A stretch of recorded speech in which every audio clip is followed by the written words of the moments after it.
kawan-kawan siapkan. Oke, that one.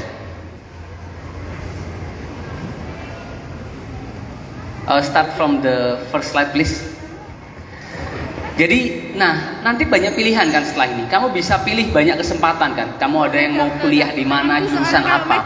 Saran saya pegang dua teori ini. Pertama, Divine Calling.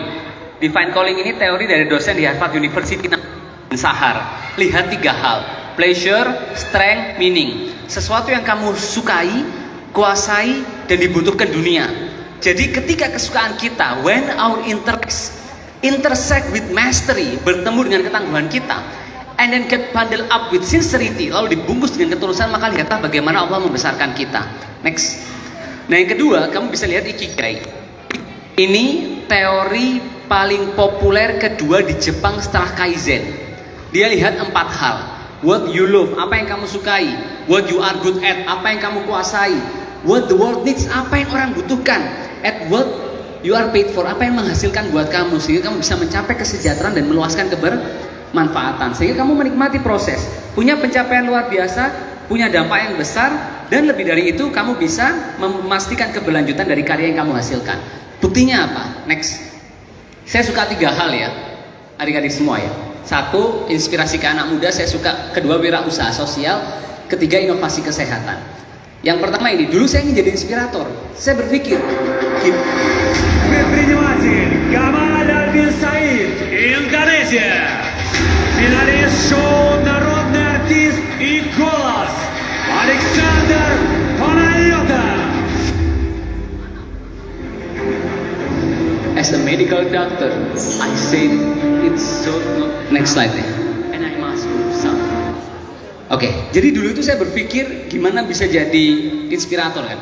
Sampai saya datang ke ruangan dosen saya bilang, "Dok, saya mau jadi inspirator kayak dokter." Sampai saya terbawa mimpi ya, saya bangun jam 1 malam. Mimpi bicara di panggung besar di kampus saya. Dan apa yang terjadi 5 tahun kemudian yang tadi teman-teman saksikan ya. Bahkan sekarang saya bersyukur lebih dari 20 negara sudah memberikan kesempatan saya berbagi inspirasi. Jadi apa yang mau saya sampaikan kepada teman-teman? Penting buat kamu menemukan apa yang kamu, potensi terbaik kamu ya. Misalkan ini, nilai kamu keluar matematika A, biologi D, let's say, fisika B. Apa yang orang lakukan? Banyak memperbaiki yang D kan, supaya D-nya naik ya. Dan kamu lupa bahwa matematika kamu itu A atau dapat 10, let's say.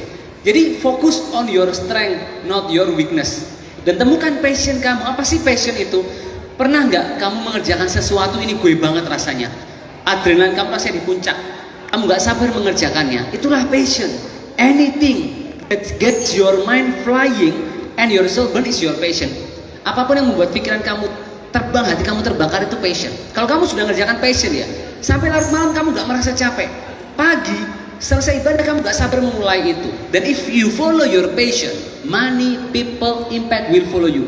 Kalau kamu ikuti passionmu, maka finansial hanya masalah waktu. Jadi jangan korbankan passionmu karena recehan rupiah. Dan bagi saya ya, passion itu kayak rahmat yang Allah kasih ke kamu. Ada yang dikasih rahmat jadi seorang akademisi hebat. Ada yang dikasih rahmat menjadi seorang IT yang luar biasa. Ada yang dikasih rahmat mungkin menjadi seorang dokter dan lain sebagainya. Itu rahmat yang Allah berikan. Tapi bayangkan kamu gak pakai itu, kamu kerjakan hal lain yang bukan kamu sukai gitu. Akhirnya kamu kayak lokomotif mogok. Bangun pagi berangkat itu rasanya ogah, malas.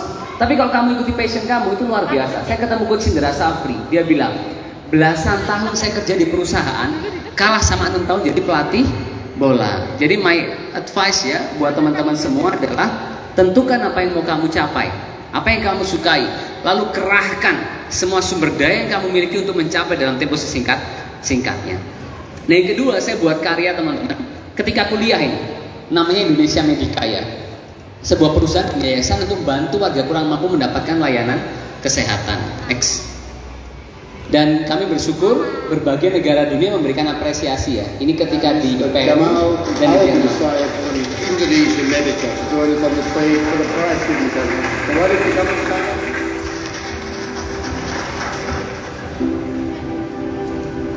Next slide please. Mr. Gamal Albin Syed from Indonesia. Itu sedikit cuplikan, tapi sekarang saya mau berikan advice kedua buat teman-teman semua. Don't try to impress people. Nggak usah sibuk orang buat impresif ke kita. But focus to impact people, tapi fokus menghasilkan dampak. Because impress will be lost, karena impresi orang itu akan hilang. But impact will survive. Tapi karya kamu akan terus ada. Ya, maybe you are impressive, mungkin kamu impresif. But are you impactful? Tapi apakah kamu berdampak? Nanti saat kamu mulai buat karya, kamu akan dihina, dicaci, dimaki dengan sangat oleh orang-orang yang belum memulai sesuatu. Ya, nggak usah khawatir, kamu nggak sendiri ya. Saya sudah kenyang merasakan itu, dan saya saksikan itu dialami orang-orang yang punya karya mengagumkan. Mereka dihina dengan sangat menyakitkan. Tapi sebelum karya mereka tumbuh mengagumkan, mereka menjadi manusia level 2 yang tidak peduli dengan hinaan itu, kebal dengan cacian itu, dan mereka mengubah hinaan, cacian, makian itu menjadi motivasi yang membuat mereka belajar, bekerja, berjuang, berkorban ya 2, 3, 4 kali lebih keras, sampai akhirnya mereka menghasilkan sebuah karya yang mempesona dan membungkam orang-orang yang meremehkan mereka. Ya, jadi bekerja keraslah ya, sampai orang yang menghinamu tanya, "Mas ada lowongan kerja nggak?" gitu ya. Ya, jadi jangan biarkan orang lain itu mempengaruhi kamu. Hari dimana kamu nggak peduli apa yang orang lain pikirkan, itu hari dimana kamu akan tumbuh pesat ya. Jadi saya itu termasuk orang yang bodoh amat sebetulnya. Bukan berarti nggak peduli ya, tapi peduli pada hal-hal yang pantas kita pedulikan. Secara sadar nggak sadar, kamu meletakkan urutan di pikiran kamu. Ada yang meletakkan penilaian orang di atas, ya. Jadi dia terpengaruh sama semua kata-kata orang. Begitu kamu turunkan itu, kamu letakkan legacy kamu, karya kamu, ridho Allah di situ. Apa yang terjadi ya? Kamu nggak akan terlalu pusing apa yang orang katakan dia. Karena kalau kamu berhasil, kamu yang merasakannya. Iya. Kalau kamu mendapatkan karunia dari Allah ya, kebaikan di akhir, kamu yang menikmati itu. Jadi don't let anyone look down on you. Next. Nah, terus saya buat beberapa karya teman-teman. Ini yang pertama ya. Ini kisah nyata anak pemulung namanya Khairunisa. Dia meninggal di gerobak sampah ayahnya sampai waktu itu dia sakit diare, bapaknya nggak punya uang untuk berobat ya. Dan akhirnya kisah itu memotivasi saya dan teman-teman mengembangkan namanya klinik asuransi sampah, sebuah asuransi mikro yang menggunakan sampah untuk bantu warga kurang mampu mendapatkan layanan kesehatan.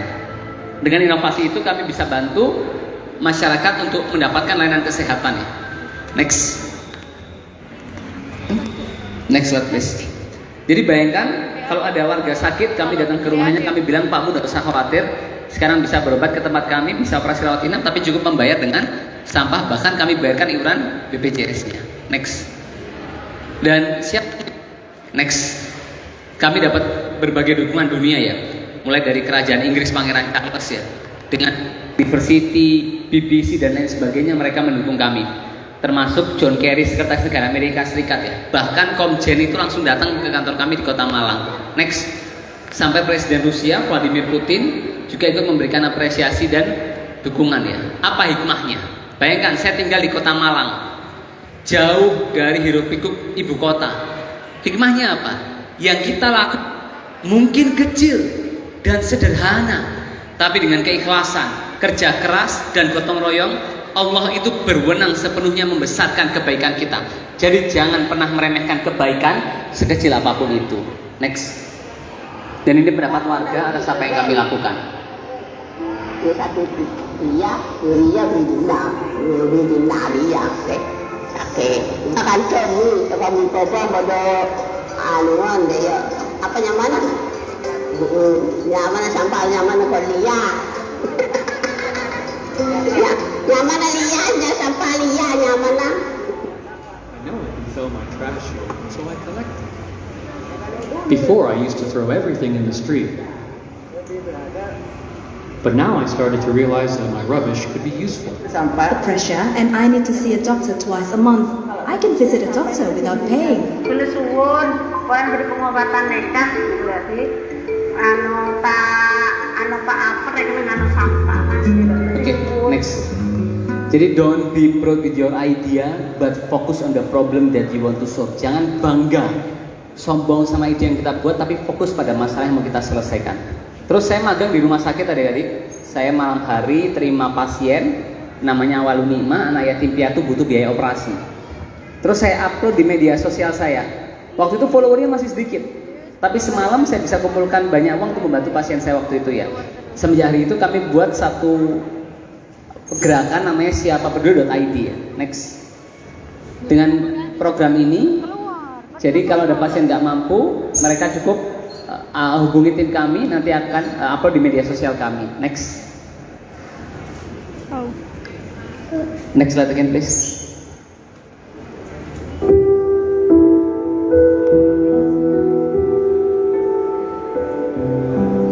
Jadi, alhamdulillah dengan program ini kami bisa bantu ribuan pasien untuk mendapatkan high cost service ya. Bahkan pasien pertama kami ini namanya Abi Laksono, saya jemput di depan rumah sakit Dr. Sutomo ya. Dia sakit severe frozen syndrome, butuh biaya 300-400 juta. Alhamdulillah dengan platform yang kami kembangkan bisa terbantu. Next. Jadi satu hal yang mau saya bagikan kepada teman-teman, orang nggak peduli seberapa hebatnya kita, kayaknya kita, pintarnya kita. Yang mereka pedulikan hanyalah satu, apakah kehadiran kita memberikan manfaat buat mereka. Dan yang ketiga, ketika saya ke Jerman ya, waktu itu saya ketemu satu teman dari Afrika yang dia ngembangkan telemedicine, dia ngembangkan aplikasi digital untuk bisa menghadirkan tenaga kesehatan dan lain sebagainya ya. Akhirnya ketika pulang ke Indonesia, kami buat satu platform yang namanya InMed. Next. Dengan inovasi ini, kami ingin menghadirkan tenaga kesehatan ke rumah pasien-pasien, khususnya mereka yang kurang mampu. Coba bentar. Live bentar terus mati. 55 tahun. Saya punya 4 anak. 3 di antaranya sudah meninggal. Saya tidak punya biaya untuk berobat. Ayah saya mengalami kebutaan. Ibu saya ingatannya berkurang karena faktor usia. Dan suami saya sudah meninggal. Semua hal ini meninggalkan depresi yang begitu mendalam. Tuh kan? Saya merasa Nanti di arsip disimpan. terperangkap